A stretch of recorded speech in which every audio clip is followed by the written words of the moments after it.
चलिए आगे खबरों के सिलसिले को अब आगे बढ़ाते हैं और अब बात करेंगे जय श्री राम के नारे के बीच शुभेंदु अधिकारी ने विधायक पद की शपथ ली है। जी हाँ, शुभेंदु अधिकारी ने पश्चिम बंगाल विधानसभा के सदस्य के रूप में शपथ लेकर राज्य की राजनीति में एक नए अध्याय की शुरुआत कर दी है। शपथ ग्रहण के दौरान विधानसभा परिसर और आसपास जय श्री राम के नारों से गूंज उठा, जिससे राजनीतिक माहौल और भी गर्म हो गया। बीजेपी समर्थकों और कार्यकर्ताओं ने इस मौके को ऐतिहासिक बताते हुए बड़े उत्साह के साथ जश्न मनाया। पश्चिम बंगाल में हाल ही में हुए राजनीतिक बदलाव के बाद भाजपा सरकार अब तेजी से अपनी प्रशासनिक और सामाजिक योजनाओं को लागू करने की दिशा में आगे बढ़ रही है।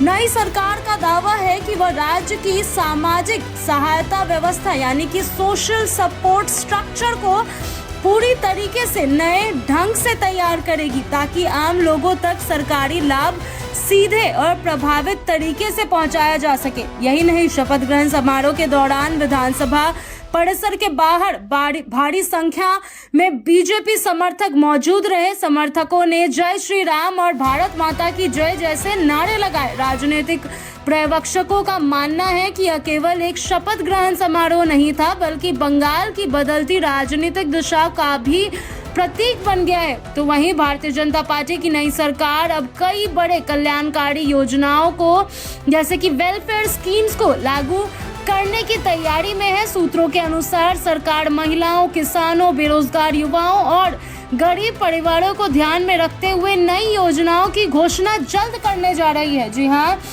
बीजेपी नेतृत्व का कहना है कि इन योजनाओं का उद्देश्य राज्य में विकास की नई गति देना और सरकारी सुविधाओं को ज्यादा पारदर्शी बनाना है। सूत्रों के मुताबिक नई सरकार सामाजिक सुरक्षा योजनाओं को केंद्र सरकार की विभिन्न योजनाओं के साथ जोड़ने की भी तैयारी कर रही है। इससे राज्य के लोगों को स्वास्थ्य, आवास, शिक्षा और आर्थिक सहायता से जुड़ी सुविधाओं को सीधा लाभ मिलेगा। सरकार का दावा है कि भ्रष्टाचार और कट मनी जैसे हालात को रोका जाए और जैसी शिकायतों को खत्म किया जाए और लाभार्थियों के खातों में सीधा पैसा भेजने की व्यवस्था को मजबूत किया जाए। शुभेंदु अधिकारी ने शपथ लेने के बाद कहा कि उनकी सरकार सबका साथ सबका विकास के संदिग्ध पर काम करेगी और राज्य के हर वर्ग तक विकास पहुंचाने की कोशिश करेगी। उन्होंने कहा कि बंगाल को उद्योग, रोजगार और बुनियादी ढांचे के क्षेत्र में नई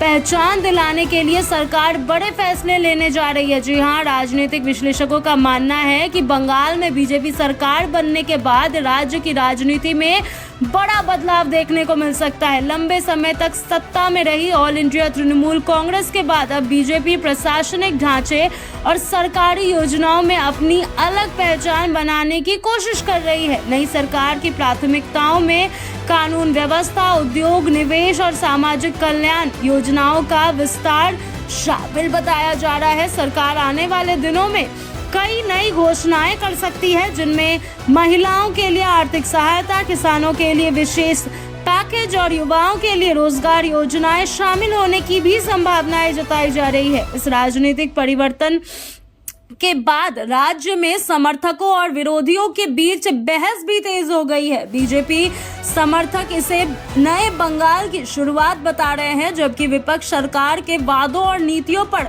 नजर बनाए हुए हैं। आने वाले समय में यह साफ होगा कि नई सरकार अपने चुनावी वादों का और कल्याणकारी योजनाओं को किस तरीके से जमीनी पर उतारती है।